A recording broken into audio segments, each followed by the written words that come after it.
ঈদের আগে আমার অবস্থা। ধুর, ভালো লাগে না। কবে যে ঈদটা আসবে আর ঈদ আসবে দিয়ে মেহেন্দি পরবো, বিরক্ত লেগে গেল।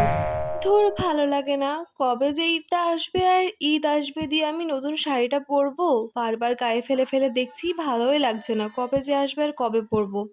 তাড়াতাড়ি আয় না ঈদটা।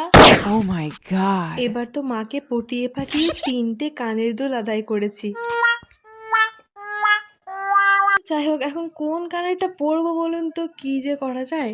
ঈদের দিন আমি চুলটা কিভাবে বাঁধবো? চুল কি খোলা রাখবো? না না না, না বেঁধে রাখবো। না, বাট না, খোলাই রাখবো। কি করব দেখা যাবে তখনই। আচ্ছা, প্রতিবার ঈদেই তো ঘুরতে যাই। কোথায় এবার ঘুরতে যাব? পদ্মা যাব? না না না না, ভালো লাগছে না। রসুনপুর ব্রিজ যাব? না, এটাও অতটা ভালো না। No. পার্ক যাব? সুভাষদ্বীপ? দেখা যাক কি হয়।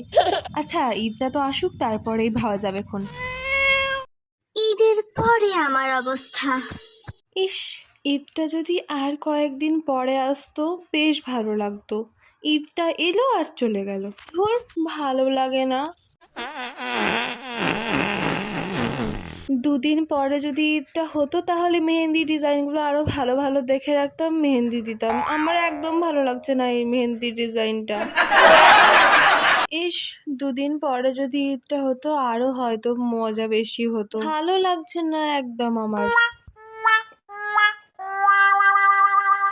ঈদ যখন আসতে কয়েকদিন বাকি থাকে তখন মন চাই ঈদটা কখন আসবো কখন আসবে, আর ঈদ যখন চলে এসে আবার চলে যায় তখন ভালো লাগে না।